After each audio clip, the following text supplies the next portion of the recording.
Boom. Hello, everyone, and welcome to Live Connection podcast number 63.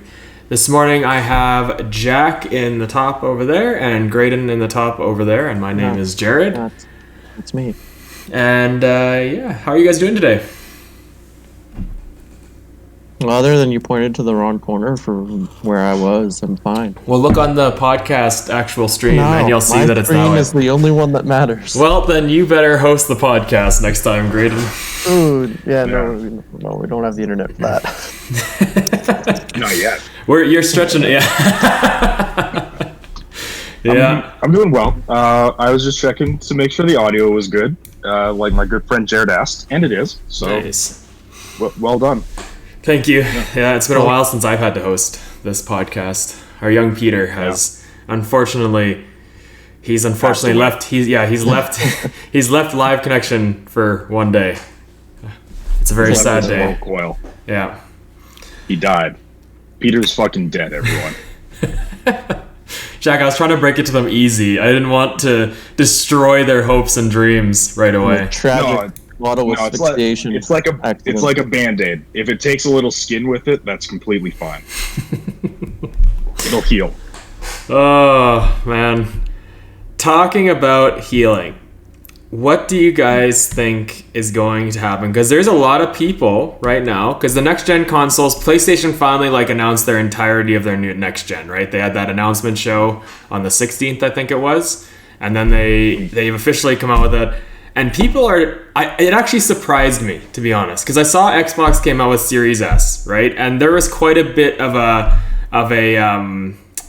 a performance decrease in the Series S in comparison to the Series X.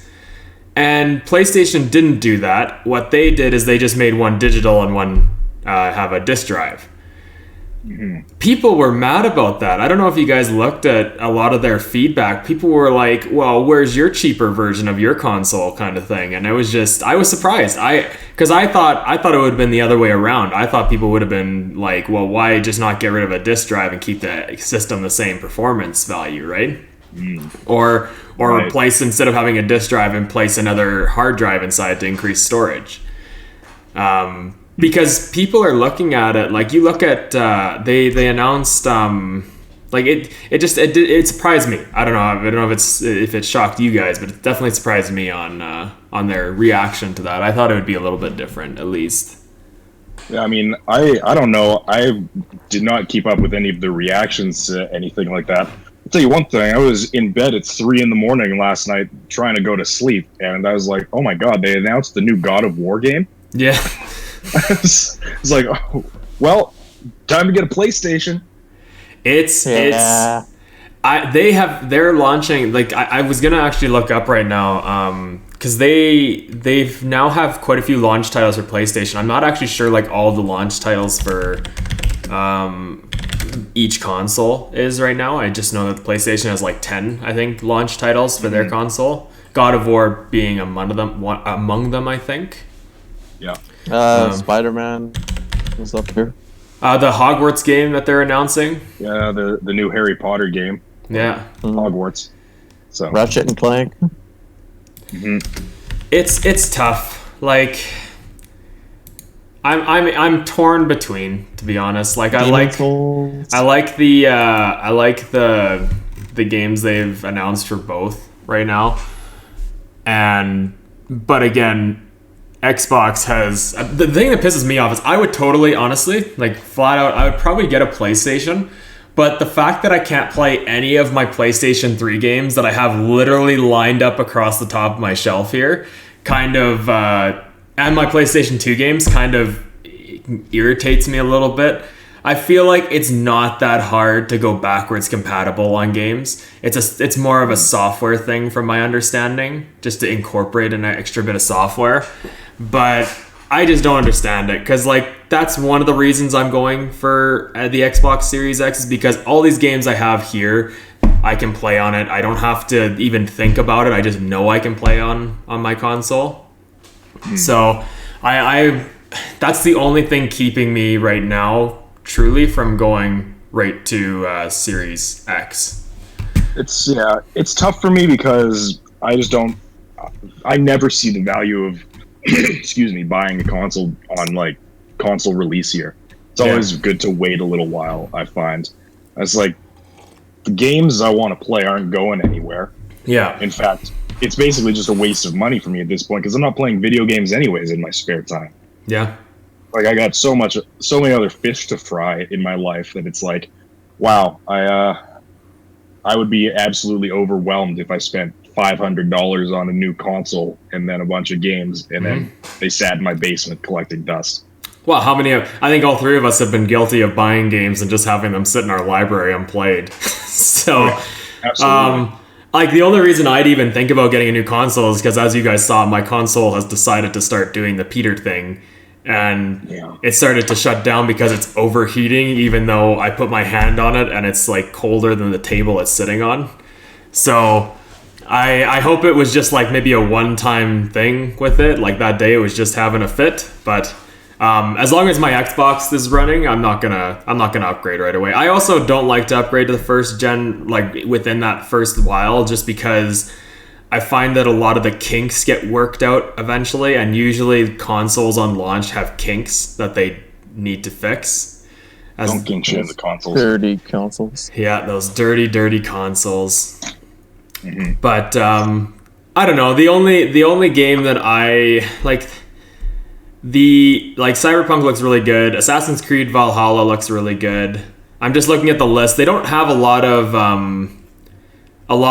exclusives for Xbox on launch. Like Gears 5 is being re-released on Xbox Series X, upgraded to meet the performance.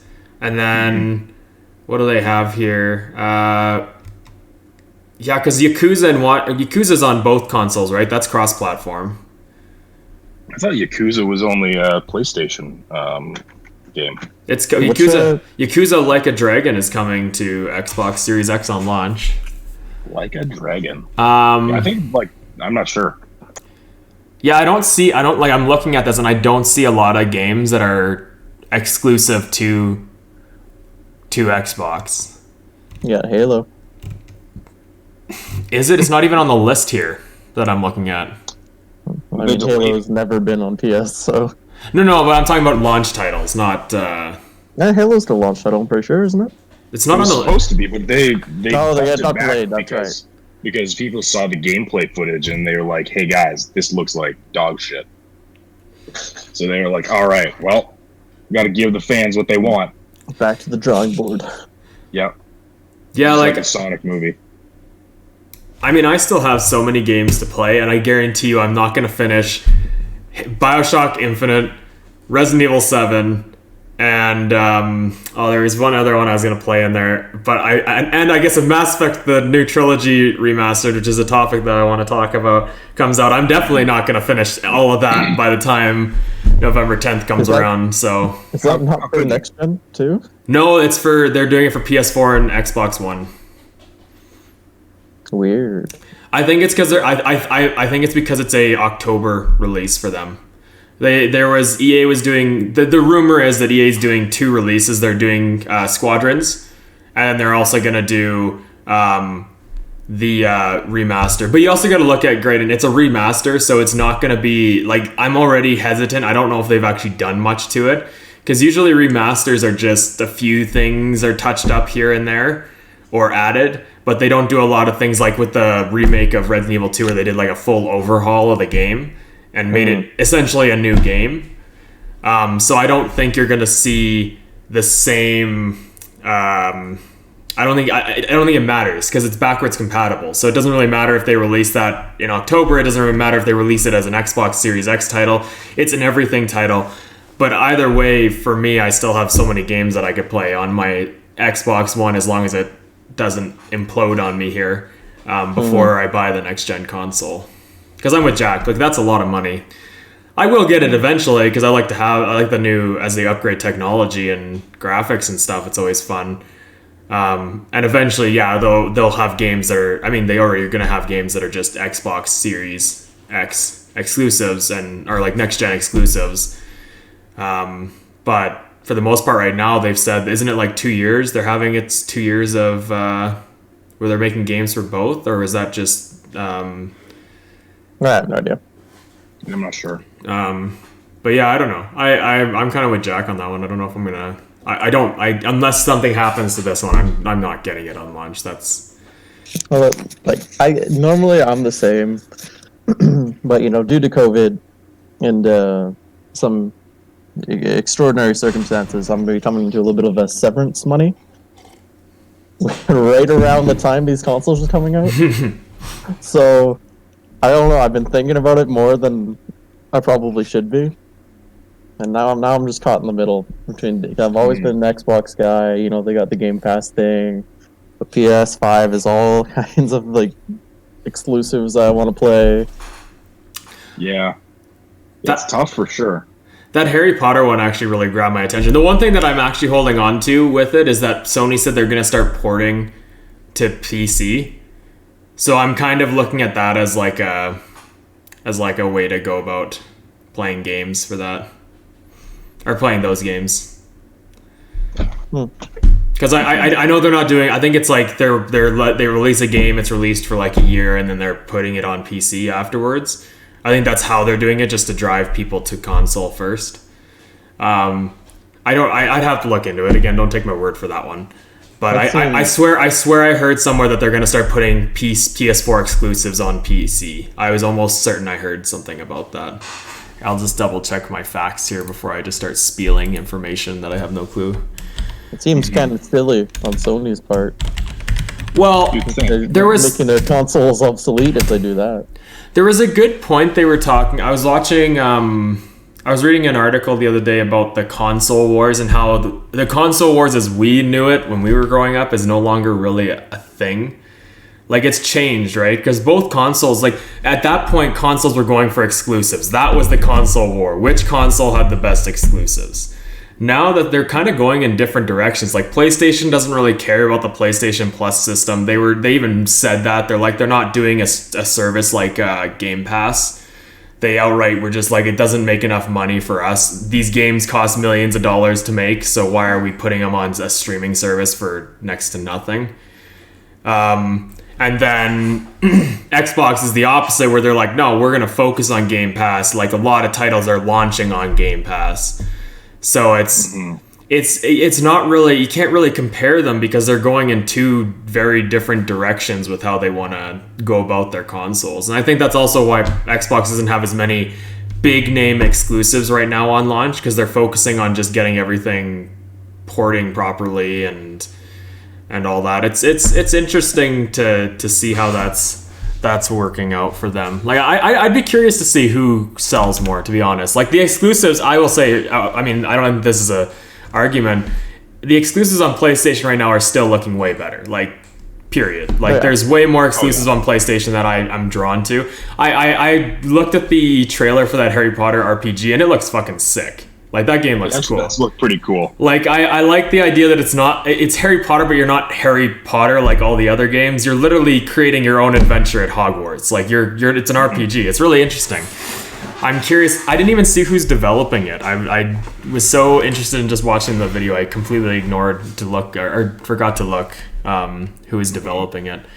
PlayStation games on PC. You know what? Something else is to consider that I was just reading about is the download size of these games. Yeah, apparently they're huge compared to the hard drive space. That's naturally. That's what I mean. Like, you're gonna buy the console and then you have to buy an external hard drive. Because I was looking, the like Spider-Man Morales edition, whatever it is, where you get the previous Spider-Man remastered and the newer game is 100 and something gigs. Where if you just want the new game, it's like 66 or something. Yeah. That's a lot of gigs. It's a lot of gigs. It's kind of insane, because that's one of the issues we ran into with like a terabit on the One X, right? That's why most of us have hard drives now.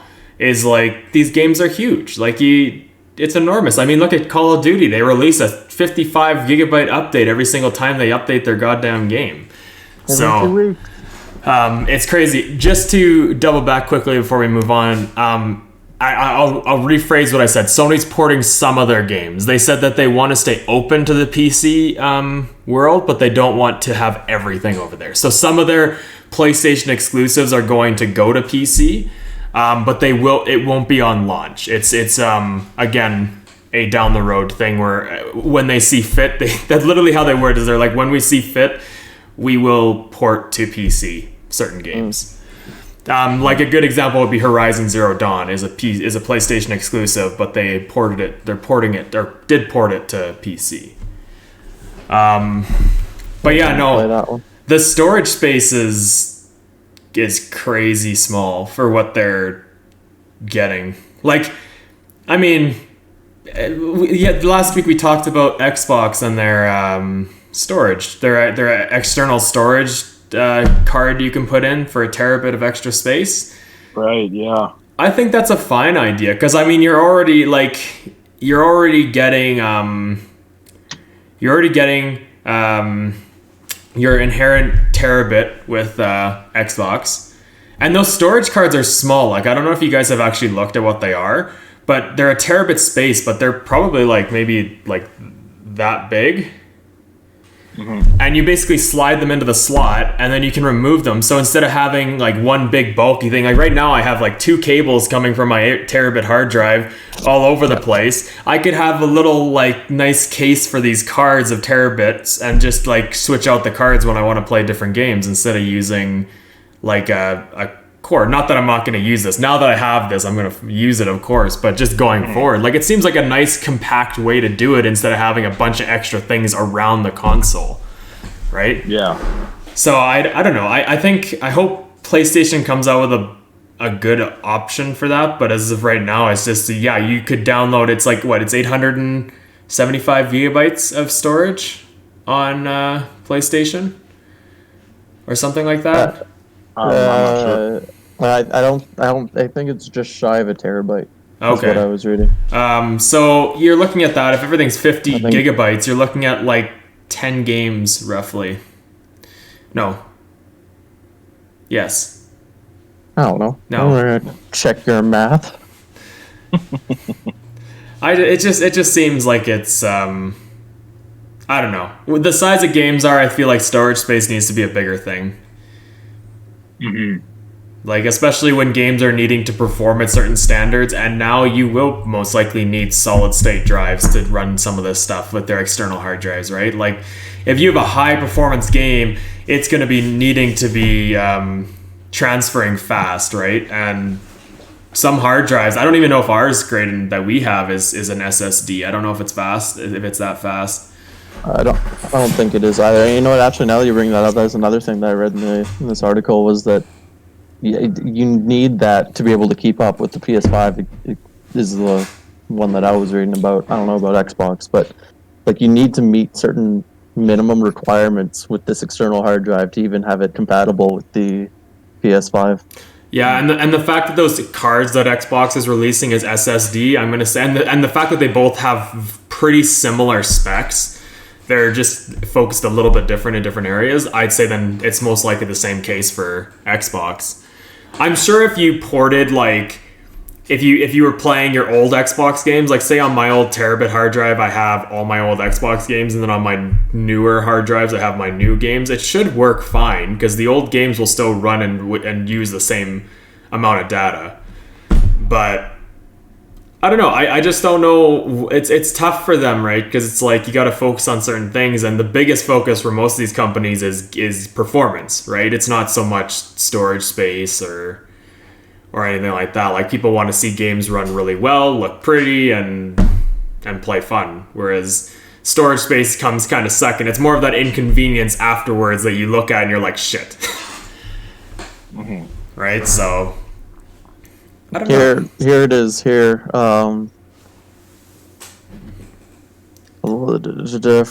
for one that's compatible with the console's bandwidth specifications, 5.5 gigabytes per second. Yeah, which I'm pretty sure is SSD. Yeah. Also, PS5 launches with 825 gigabyte storage. See, that's so small if every game is like 50 gigabytes minimum. Yeah. You could get each one of their exclusives they currently launched, and then your console will be full. Yeah. So much. It's going to be a weird couple months in gaming. I think there's going to be a lot of stuff going on in a very short span of time. Yeah, I'd have to agree with you on that one, Jack. Yeah. I think this holiday season is going to be crazy as well. I think people are ready to spend money. So, well, especially I'm now that expecting a big one. Especially if we're gonna have situations like right now, if you get sick, period, you have to stay home. Like it's until you get tested, right? And they so people are gonna want stuff to do while they're stuck at home. Mm-hmm. It's tough that way. But just after such a weird year that it's been, so many people just want to have a good time and be with friends and family. And I mean, the holiday season is always crazy for how much money it generates in a lot of industries, and I don't think this year is going to be any exception. I think this year might be more than people expect. Yeah. Because I definitely saw it in my industry where, once quarantine hit, we were busier than we've ever been. And now that people kind of know that convenience of curbside pickup and home delivery and stuff like that, there's going to be a lot of UPS people slugging boxes with PlayStations in them around this year. What random question, completely out of the blue, because I was thinking about it the other day, just because Amazon utilizes every single delivery service, right? Like Canada Post, UPS, Intercom, all of them. Yeah, I think it's whatever's easiest for them. Yeah. So I've had interesting experiences in the past with each different one. What do you like in your guys' experience ordering things? Who has been the most reliable for like delivering for Amazon? Because for me, every time I see Canada Post is delivering my package from Amazon, it gets lost. Every time. I have not had a single package from Amazon that Canada Post has delivered that has not gotten lost. And it's just like, how do you guys, why is it you guys? Like Intercom's reliable. They give you a date and it is there on that date. I think UPS is pretty good that way too. I don't know. I don't actually pay attention who delivers my Amazon packages, and I order from Amazon so infrequently that I couldn't tell you. I'm kind of in the same boat. I think probably Pure Later would be the best though, if I had to say.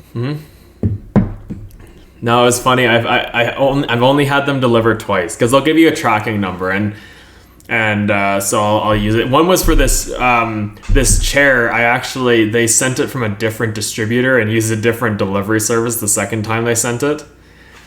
And then the other one was I was getting a new calendar and that calendar just didn't show up. It was gone. Like they gave me a tracking number for Canada Post and it didn't even work on their website. They're like, this tracking number doesn't exist. I was like, well, what the heck?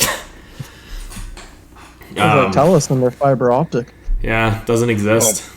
Well, a couple months ago when they lost my package, it wasn't any of the big guys. It was like some small Calgary-based delivery company that fucked it up. Oh. It was, I can't remember what it was called, but it was kind of like an Uber Eats or like Skip the Dishes kind of service where they assign the packages to a driver. Yeah. And the driver is like an independent contractor for the company, and they go and deliver all the packages. So I can't remember what they were called, but yeah, they're the only ones who've fucked me over so far. That's getting like popular now. I have a few buddies who do that like from work as like a part-time thing. The guy showed me on his phone, it's this app. It's like, I want to work between this hour and this hour. This is the area I want to work in. And like, great, here's X amount of packages. Come pick them up and get them done. We'll pay you this much. I mean, that's convenient. Yeah. Is it like employee based or is it just like contracted essentially? It's like availability based. Like yeah, but are you like hired to that company or are you just contracting to them? I guess it'd be like a weird mix because like you're hired there and like you have like through the app that you work through and you do all the stuff, but you're also kind of choosing your own hours and stuff. That's weird how those things work. Because like if you drive for Uber, you wouldn't say you're like an employee of Uber. You wouldn't say you work for Uber. No. It's like you and Uber have have like an agreement basically that you're doing work for the company, but you're getting something out of it, and there's not like a contractual obligation. But like at the end of the year, does Uber still have to send you a T4? That's more what I was getting at. That's kind of where I was going with my comment was like, how do you go about that in tax season? Like, is it just considered casual pay? Because if it's considered casual pay, I mean, you can pretty much sneak that under the radar. But I mean, at the same time, I feel like there's got to be some sort of catch, because let's face it, CRA would not allow something like that to fucking swing under their radar. Absolutely not. But it would be bigger. It would be even bigger in the U.S. because there's so many Ubers, like in every major city. Like, I bet tens of thousands of people drive for Uber in the United States. You think the IRS is going to want to miss out on that tax money? Yeah, Absolutely exactly. No, it's weird because like I have a friend who's doing skip the dishes stuff. He does delivering for that. He makes really good money for it. Like, it's actually crazy how much money he makes. Like, when he subtracts his gas and everything, he's making like $2,500 a month kind of thing, and that's not too bad for like just a job that he goes out he'll work like probably 5-6 hours for the 5 days a week, and then he's just driving around doing deliveries of food. It's not too bad for him. Actually, now that I think about it, since whenever you're working for one of those services, all your stuff is being tracked through your phone, and like all your, kilometers, all your clients, all the money that you're making through that, they can probably like do electronic T4s, which I'm not sure if that's necessarily legal, but I mean, I'd imagine they'd have to do something like that, because you can't, send a T4 to tens of thousands of people across the world that are like doing casual work for you. That would be a logistical nightmare for whoever's doing payroll at Uber headquarters or whatever. No, it'd be a tough one to handle. But I mean, I feel like it's a good way to go for people right now who just want to work but not want to get a full-time job until things quiet down. What another one of my buddies did, he did the grocery shopping one, where you just buy people's groceries and leave it on the front door. He made a lot in tips. Like, people just like left $20 or like $10 out on the doorstep for him.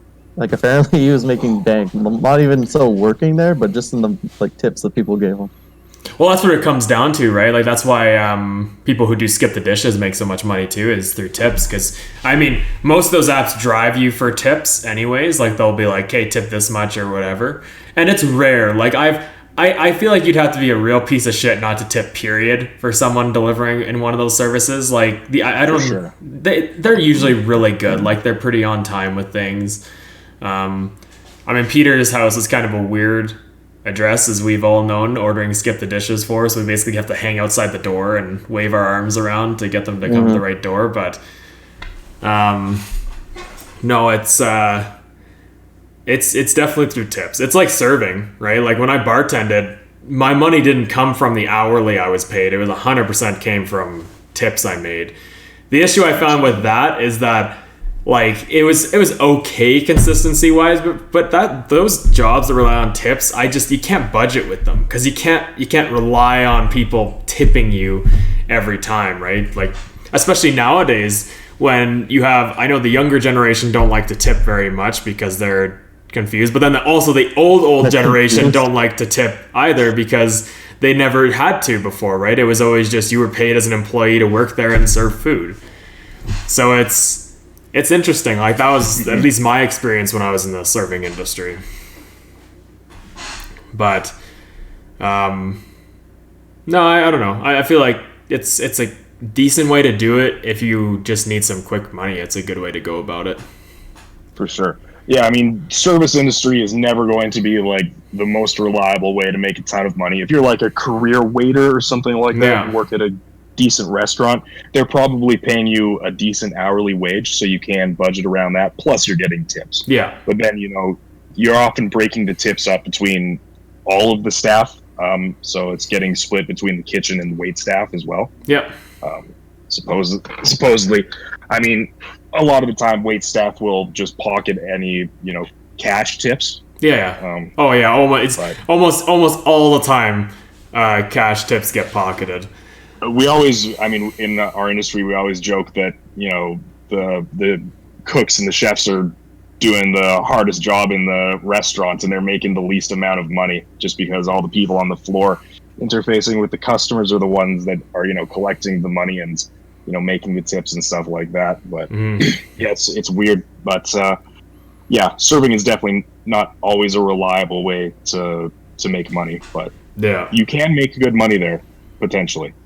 No, it's totally true. Like I have a friend who does serving full time, and she does really well with it. But she, again, like you said, works at higher end restaurants, so her money, her hourly is pretty much what you would get at most jobs that are really good hourly, and then she has tips on top of that. They do it a little bit differently as well, because they also have like some restaurants now build in gratuity, which is not a bad way to do it, because you guarantee, because there's people that just are kind of asses when it comes to that kind of stuff. I think that's the best way to do it, honestly. Then we would be more like, you know, like a European system where you're not expected to tip unless the service is outstanding, because the people there, you know, they're making the money that they need to. It was weird because, like, I work in a clinic, right? And I didn't realize you could get tipped in a clinic. And I got a tip the other day, and I was so caught off guard. They're like, "Here, Jarrod, here's your tip," and I was like, "What?" I was like, I didn't even realize. It was really nice, like, because it's good because it reinforces that I'm doing a good job for that person, or that they actually like what I'm doing. But it's always, I just was not expecting that. Of all things to get from the clinic, I was not expecting to get a tip for that kind of stuff. But For sure. no, I agree with you, Jack. The gratuity thing is, to me, is the best way to do it. Well, like a couple of years ago when I went traveling, I saw a girl tip a flight attendant. Or no, not a flight attendant, a gate agent. Like, before we get out, like, the person who, like, looks at your pass and your ID, like, okay, you can get on the plane now. I was like, that's weird. I never thought to do that. I don't know why. Yeah, no kidding. I mean, to be fair, there was that chick who was, like, losing her mind and screaming and, like, really upset about something. She had to deal with that, wow. but I feel bad for some of those, like, border crossing people, or anything in that industry, period, because the shit you put up with is crazy. Yeah.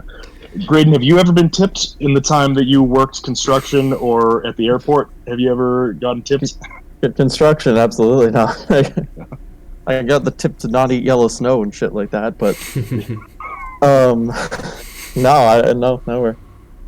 I got tipped once when I was working construction, like, not necessarily tipped, I guess, but given $20 by some random guy.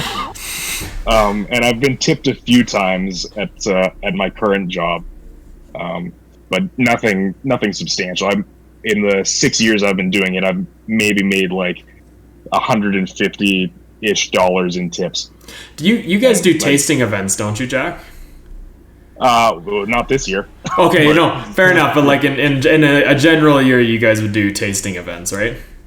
Yeah, I've never been tipped at a tasting. Actually, I've always been tipped Really? at like a delivery. I was gonna say, well, I could understand that. Oh, that's not true. A crazy guy gave me a homemade pen once, so I guess that was kind of a homemade pen. I ever worked. It's sitting in my in one of my blazers in my closet. I keep it in there in case I need to write something down when I'm at a tasting. That's he funny. made this pen out of. It's like a really nice pen. It's got good weight to it. Writes really nicely, and he just made it himself. Was never a customer of ours. Just came to this one tasting alone. Never saw him again. But he gave me a pen. Does it have, like, any edging on it? Like, is he promoting something? Let me go get it for you. That's funny. Awesome. I would never have thought to tip someone a pen. I've never thought to make a pen. That too. Yeah, right.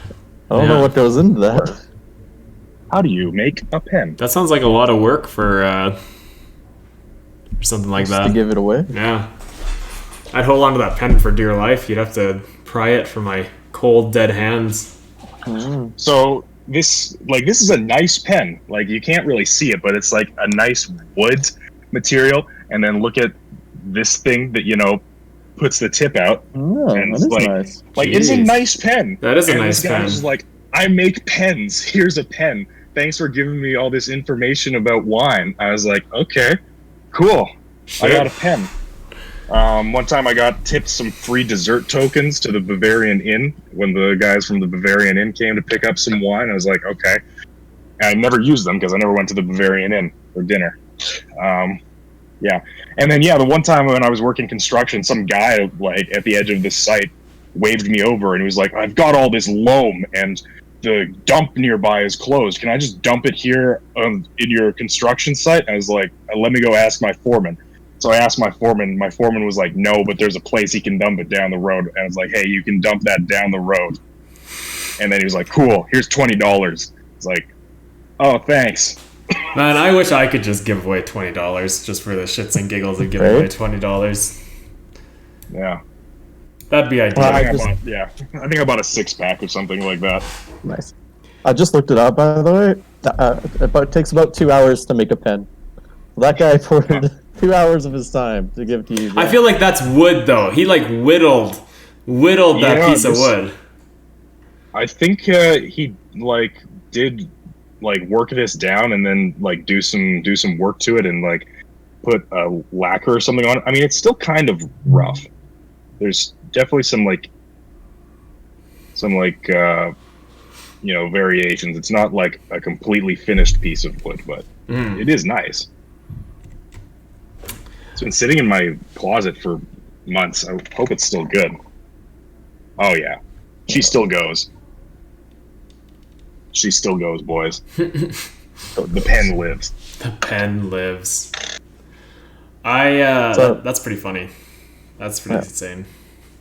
I don't know if you saw, Jack, but Witcher, I don't know if they announced it recently. I just found out about it. They're doing a Netflix, like, Before the Blood or something. I forget what it's called. Is it the animated one? I don't know if I don't think it's animated. But they're going... And they're going 200 years prior and explaining the origin of The Witcher. Oh, I did not know that. I knew that. So last year they announced an animated Witcher adaptation that I think was getting like a short movie or like a season or something like that, in addition to like all of the Henry Cavill show. So I did not hear about this. This is interesting. I think it was a short. Like, it's going to be a short 6-episode little thing, just explaining how the Witchers came to be. Try to find the article again here. Oh, I mean, that's cool. I mean, people want more Witcher. Like, people want anything to do with the Witcher. It's such a, like, popular IP right now. Yeah. No, totally. Yeah, I'm excited for the next season of that I guess live action Witcher they're doing. Yeah. It looks really good. It was really good. It was definitely, it was funny because like at first I didn't realize they were switching timelines like in the first few episodes, and I was like, what the fuck is going on? Like, how have we jumped over here?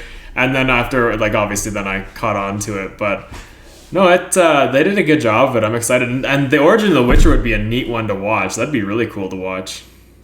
Mm-hmm. Just to see how they actually came to be.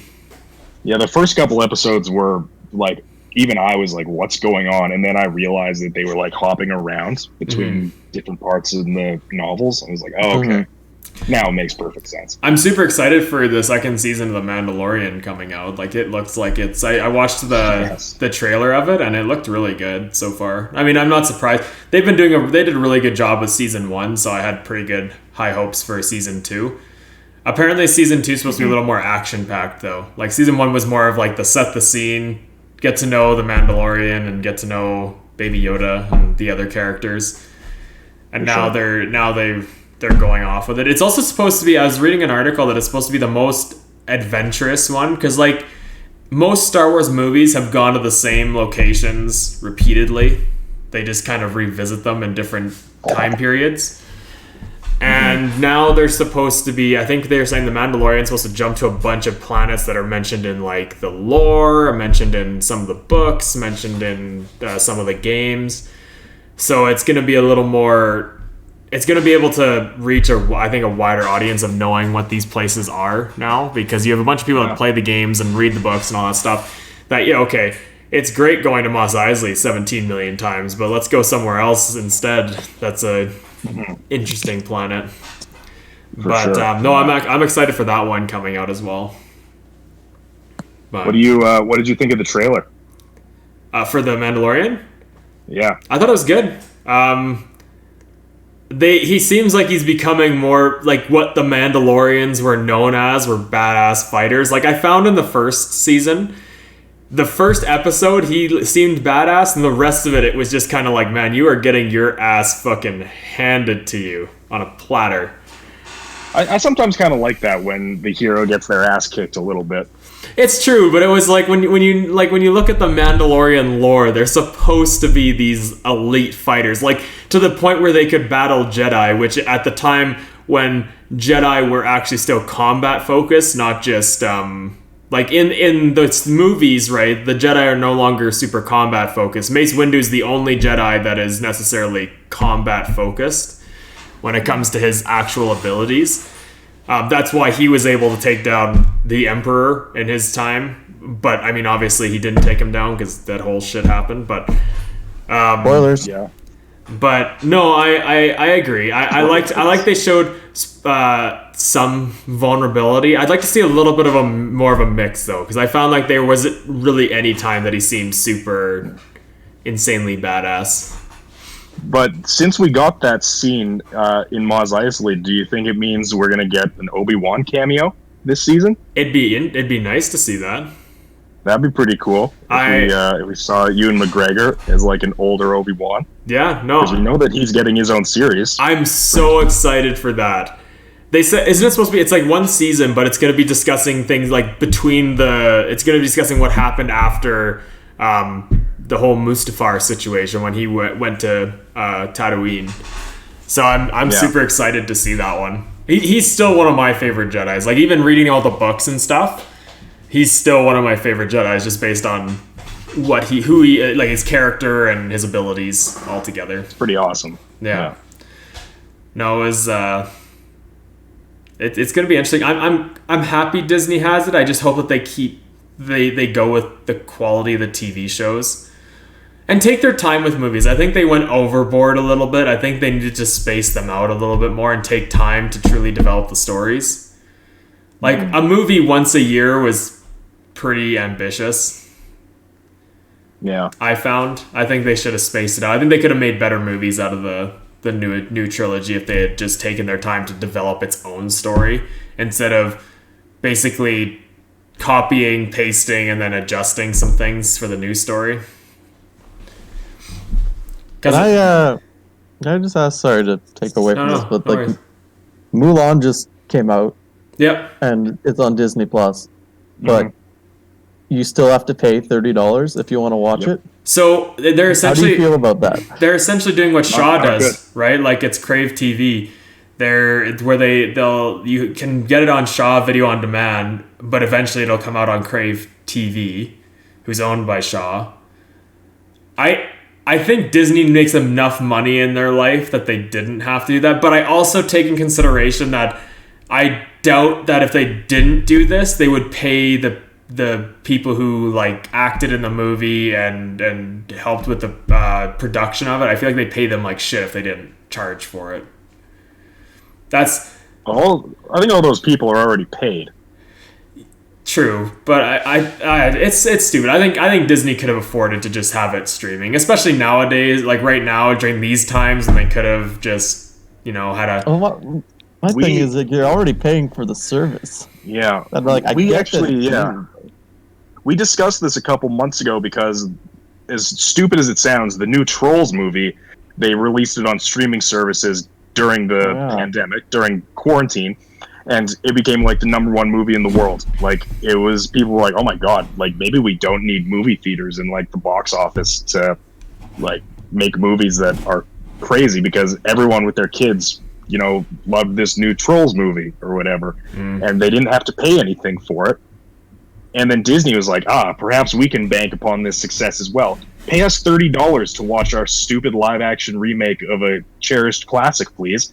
And then it was bad. There was a whole bunch of controversy behind it, and Disney ended up losing like $100 million or something. Did it not get received well? Because I thought it was based on the folklore. I also heard it was bad.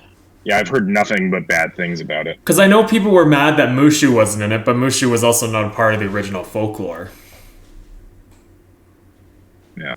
Let's see, budget $200 million US dollars. Box office $37.6 million. Ooh. Yikes. I didn't they say they're it's for the first like 6 months it's charged, and then they put it on then it's going to be free on Disney Plus or something like that. It's supposed to be streamed. It's supposed to be streamed for free at some point coming up. I think in the new year or something. Yeah, that is what they said, but I don't know. I don't care. Like, to me, there's not enough movies that, like, if a movie's gonna get charged for, I'll just wait to watch it. I don't really care. I still like going to movie theaters, so for me, unless the movie theater's completely closed down, it's not going to really impact me very much. But it is kind of shitty that, you pay for that service, but they do release a lot of things for free on those services, like the TV shows. But if they charge for a TV show, you just about fucking shit a brick, because no one charges for a TV show. Is it for free if you're paying for the service, though? Okay, fair enough, but you pay for like TV in general when you have like a video, like a Shaw box or a Telus box. You pay for it, right? So I'm saying with like outside of the typical streaming cost of having a service. So I don't know. Like I get it from a business standpoint. I guess obviously didn't work for them this time around, but I just look at it and I see like, $2 extra for guac on your burrito or something. It's like I don't want to do that. It's true. I think they were banking. The issue is it was meant for. From my understanding, this movie was meant for the older audience, and yet to me, if Disney should have, if they're going to be smart about it, you target the kids. Like, target them and utilize them to drive the parents, because that's pretty much all it would take. Is if the kids are really wanting to watch it, the parents will eventually cave and buy it. At least a good majority of them would do it, right? It looks like what the problem wasn't so much that there was anything inherently wrong with the movie, other than it was a Disney live action remake, which kind of fucking suck at the best of times. But I'm just looking at like the last big one that Disney did, which is the Lion King remake. That had a budget of similar money, 250 to 260 million, so a little bit more than Mulan, but it grossed 1.6 billion at the box office. And people do not like this movie. I liked it. I know, we know you liked it. I liked it. We've discussed it. Yes, I enjoyed that movie. Yeah. I think it was you and Evan, if memory recalls. Yeah. I had nothing. I had no issue with it. I thought it was. I enjoyed it for the nostalgia of the old one. That's how I enjoyed it. So it seems more like a case of Disney just really dropped the ball on this one and didn't. Like, maybe if it was released in theaters, it would have done completely fine. I mean, it wouldn't have been the first movie that people said was shit that did fine in theaters, right? Totally, yeah. I mean, that's what we kind of talked about it a little bit last week, or we mentioned, maybe not on the podcast, but I think I've brought it up before, is like you no longer can really judge a movie of how good it is based off the box office hits. Because there's a lot of movies that go under the radar just because of what they launch with, that are way better movies, but don't get the box office money because of some other movie that came out. Like, I mean, it's not unheard of. Like, the Star Wars films were not well received by a lot of people, and yet they still made a shit ton of money because they were Star Wars, right? Like, it's one of those things where it's tough. You can no longer base it how good a movie is off of that. I mean, I don't think you really could anyways, but it's tough, right? Because it's hard to even trust critics. Because now how many times do you look on Rotten Tomatoes and you'll see that, like, oh, the critics fucking hated this movie, but the people loved it. And then you'll see another movie where it's like, oh, the critics said it was a 99% movie, and the fans are, like, shitting on it. Like, it's got, like, a 10% liked by fans. I feel like I just read something or saw something that, like, the critics in movies and TV and even games to an extent are getting a little bit corrupt. Oh, by a little, I mean a lot. We talked about it. We talked about it. Was it on last podcast we talked about how it's like game reviewers are no longer really like, you can't trust the big name game reviewers like GameSpot, IGN. Like, you can't trust them because a lot of them are sponsored by these companies and do reviews based on who their sponsorships are. Whereas you have people like ACG or AGC Gaming or something like that, and then Video Game Donkey and those guys, where they'll outright literally be like, this game is shit for this reason and it's good for this reason. Right? Yeah. So yeah, we did discuss this. There's absolutely, critics definitely get kickbacks from some of these big companies. And in fact, in some cases, I forgot to mention this last time, critics will approach those companies and be like, hey, so we'll do some advertising for you and pump your numbers up if you give us these things. It's something that I've seen happen in my industry before, where wine critics will come to the winemaker and be like, so if you buy this, advertising package for $70,000 or whatever, you'll get a pretty good score. And then when the winemaker's like, no, that's okay, they get slammed, in the reviews that year. Yeah. So it definitely does happen.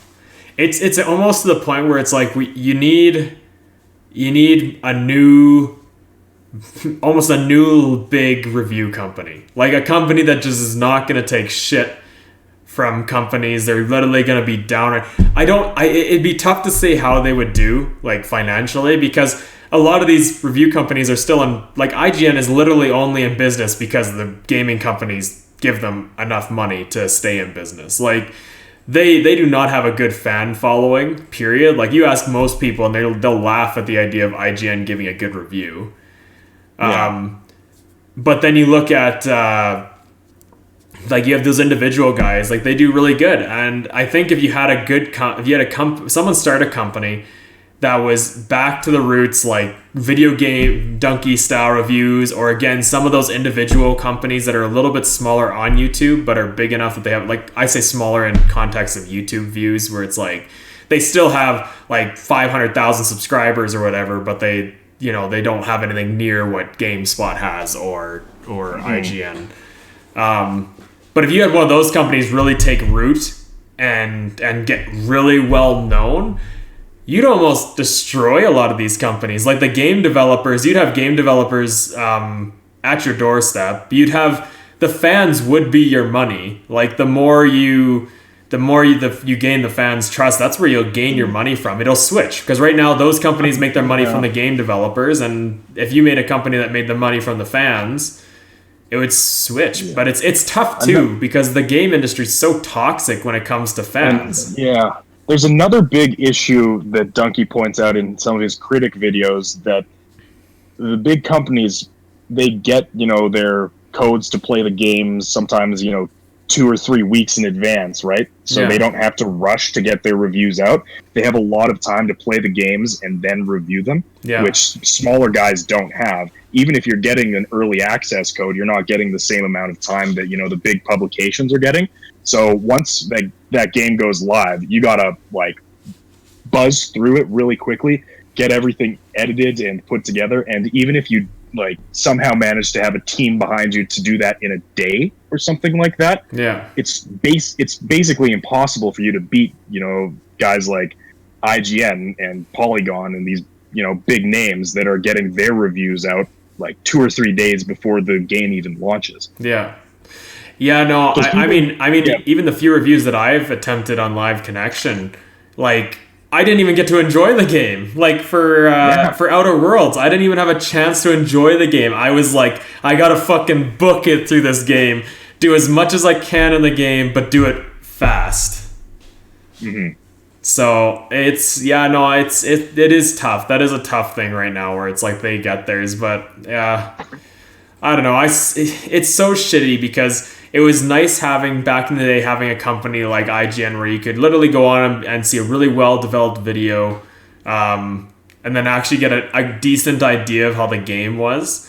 And now it's just if I go watch any of their videos, it's such a bias. It's so heavily biased. They'll give games that don't deserve good ratings. Yeah. A cool alternative to that is the game Spelunky 2 was just released. I don't know if you guys played the first Spelunky. No. But it became really popular with a bunch of streamers and YouTubers when it first released, kind of like 2013, 2014. And so Spelunky got reviews from, some of the big publications, and they're like, oh, yeah, this is great. But the community behind Spelunky really rallied around these big streamers and YouTubers who really carried the game on their shoulders in those early days. So a lot of those guys are the ones who got the early access codes to play it, a day or two in advance and, start showing their fans some of the stuff. And that's probably what is going to drive more sales of the game than any review that IGN or something like that could do. Because why would an indie company care about, the big wigs out there? Like, they're not interested in helping small indie developers, right? Well, no, exactly. And honestly, I think that's where you have to go with it, right? Like, why you have companies that are doing horrible right now. Like, reach out to your fan base. Reach out to the people who actually play your game. Don't reach out to the people that sit there and say you did a good job if you didn't do a good job. You know what I mean? Like, how are you supposed to adjust your game if you don't have, like, it used to be I used to love getting betas. Like, I'd always go and sign up for these beta trials of games and stuff like that. When I had PlayStation 3, because they'd always have them on the PlayStation Store and stuff like that, where you could go sign up and you could play it for a little bit. It'd be like the beginning of a level, but it was still enough. Like, I don't know where that went. It's game quality for a lot of companies. There's really good ones. Like, again, CD Projekt Red is one of the biggest ones, like, known right now to be doing an excellent job with their game development. It's like you have a lot of companies, though, that aren't doing good. Why not swap to this? Who's going to give you an honest opinion? Is it going to be fucking IGN, or is it going to be the people who are actually going to buy and play your game? You know what I mean? Yeah.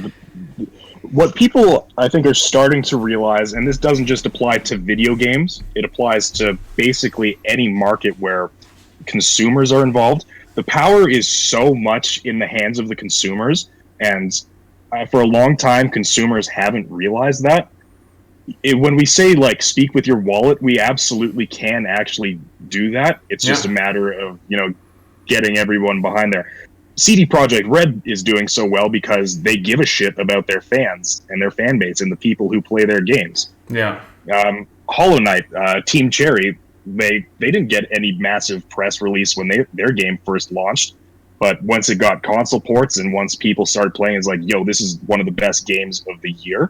Like, it became massive. People love that game now. Yeah. It's like, and so much, like, I think now more than ever, we need people to realize that consumers actually have so much power and they don't realize it. Yeah. So no, I think totally it's interesting where things go. Yeah, I feel like this next couple of years is going to be really interesting to see how game developers adapt, because either we're going to see some game developers no longer exist and they're going to die out, or you're going to see them. Bethesda. Yeah, pretty much. I've pretty much, if Starfield fails, Bethesda's in a rough, they're already in a rough position, but they're in a really bad position if Starfield fails. But yeah, it's just, you're going to see companies die out. Like, it's just, DICE hasn't really been releasing much good quality stuff. Most of the companies under EA have been getting rushed and haven't been releasing a lot of great stuff in general, right? Like, BioWare's been having issues with releasing good quality stuff. And it's funny because a lot of these companies were known, the reason their names became so big was because of the quality they brought to the table. Mm-hmm. Like, Bethesda became so big because of what they did for the Fallout franchise and Doom franchise. Like, with the Fallout franchise, they turned a top-down RPG kind of style gameplay into this first-person RPG style open world. And then Doom was they took by storm pretty fast with Doom. But ID Software takes a lot of credit for that one because they actually do the development. Bethesda's more just the publisher for Doom. So it's... Yeah, I don't know. I feel like a lot of these companies, either their sub-companies are going to break away and be like, hey, we're done with you guys. We need to do our own thing. Or you're just going to see companies start to fizzle out into nothing. Totally. But, yeah. I mean, hopefully... go for it, Jack. But you got to imagine that the big guys are going to wise up at a certain point, and blind consumerism isn't going to just let them get away with the shit they've been getting away for a while. I think Bethesda's a good example, like with the backlash after something like 76. You got to imagine they're going to wise up. Yeah. Guys like EA, probably not. They don't seem to give a shit. Ubisoft, they've got no problem releasing the same game 72 different times, so I don't know if they're going to ever change their ways either. Yeah. But you got to imagine that guys like Bethesda, who made a name for releasing these incredible games and have gotten flack recently for kind of losing the path, you got to imagine that they realize they got to do something different, and that people aren't just going to blindly accept that whatever the next thing they do is going to be good, because they have gotten shit for it. And you always got to hold the companies that you're buying products from accountable, no matter what they are. I mean, we always joke that, CD Projekt Red, Rockstar, they're never going to release a bad game, but they absolutely could. You know, you gotta be accountable and, keep an eye on the stuff that's being released. No, totally. I mean, you talk about Ubisoft, and it's a good example, because let's look at their Ghost Recon franchise. So Ghost Recon was kind of the same, right? And then Ghost Recon Future Soldier hit, and that was like a big change to the franchise with how things were. It almost made it more like, I don't know if you guys ever played those or ever heard of those SOCOM Navy SEAL games back in the day. It kind of made it similar to that, where it's like you have all this cool, you have these gadgets, you set your team up based on a mission, and then you have to go complete that mission where you go. After Future Soldier, they came out with like a next generation of a couple games, and that Future Soldier was a PS3 title. So they came out with a couple of next generations of Ghost Recon. They haven't changed. Like Wildlands or Blackout or whatever it's called. I've played a little bit of it. It's literally a carbon copy of Wildlands. Like, it's like they took Wildlands, they're like, let's just paint over this and call it a different game and then release it. And they're Maddening it.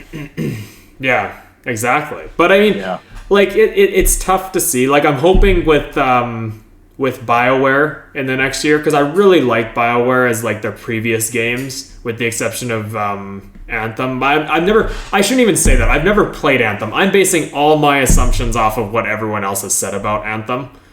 So I kind of feel bad about that, because I feel like unless you play it, it's kind of shitty to talk bad about a game. But like, I'm hoping with this, the remaster, the Mass Effect trilogy, I know it's more of a money thing for them probably to get in a little bit of extra cash, but I'm hoping that they start to turn around and see what their fans want out of it, and maybe stop just trying to appeal to EA, their great overlords. Sure. I was going to bring this up kind of as a closing thought, because I realize it's 11:15. Yes, we're getting pretty close to the wrap up here. Probably last point. So it's good you bring up BioWare, because as a closing thought to this conversation, it doesn't matter how many good games BioWare released. They had the entire Mass Effect trilogy. They had all the Dragon Age games. They were universally loved in the gaming industry as one of the best makers of RPGs. All it takes is one Mass Effect Andromeda to tank your reputation in the industry. That's all it takes. You know what's funny about that game too? The best part about it, the only thing that was bad about that game, there's like three main things that are bad about the game. First off, they changed the art style for the game, which I think was a mistake. It didn't look great. Like, it was too pastel-y compared to, they made everything pastel-y. It's like they were just like, fuck these colors, new pastel look to it. The story was loose. Like, it didn't feel like Mass Effect, where Mass Effect is like, you're supposed to have that butterfly effect, where everything you decide impacts you down the road. It kind of did that, not great. And then it was just the animations. The visual animations of people talking were atrocious. Like, half the time you wouldn't even know. It was like one of those, those movies where it'll be like, I'll use like #Alive as a good example of this. #Alive's hilarious, because I think it's a South Korean movie that got that has voiceover for different languages, but they didn't re-record the footage itself, so they're still their mouths are still moving as if they're speaking Korean, but their voices are also in English. So when you watch it, the actual I'll watch it now. when you watch it, their voices aren't moving with the words that they're speaking, and it fucking immediately, the first thing that came out of the guy's mouth, I was like, I can't watch this movie. I cannot watch this movie. It's done. I'll have to watch it either in Korean and just, put subtitles on and deal with it, or I cannot watch this movie because no, not gonna happen. Normally the localization team's in charge of syncing up the English words to the what the voice actors or the actors' lips are doing. They have to write the scripts and record it so it actually works. But it was horrible. But yeah, no, I agree. It takes literally one game. It takes one game to tank a game company's reputation. I mean, in their case, BioWare had one game that kind of made people unsettled and not like them very much for a little bit, and then they basically hit the head of the nail with Anthem with their fan base. Yeah. So I don't know. It'll be. I want BioWare to come back because I really like their stuff, but I want them to come back in a good way. So I hope the next Dragon Age is good, and I hope the next whatever they do after Dragon Age is good. Mm-hmm. But with that, any other closing remarks you guys would like to make? Because then we'll start to wrap up the podcast here. Thanks for joining us this morning for the LC podcast number 63. We are streaming 2 days a week right now. We're streaming on Thursdays, which alternates with a random game stream and a Call of Cthulhu stream. The random game this week we are possibly doing Among Us, I believe was on the table. So stick around and check that out for us on Thursday. And then we'll be back on Sunday with our podcast, and then check out our social medias and Discord. We are still active in our Discord, and we are trying to build our new Twitch channel. If you are watching on any of the other platforms, we do have a new Twitch channel that went live today, Live Connection Gaming. So go check that out. Follow over there if you want more updates from us. And then, hope you guys have a good rest of your day. Bye. Bye. See you guys.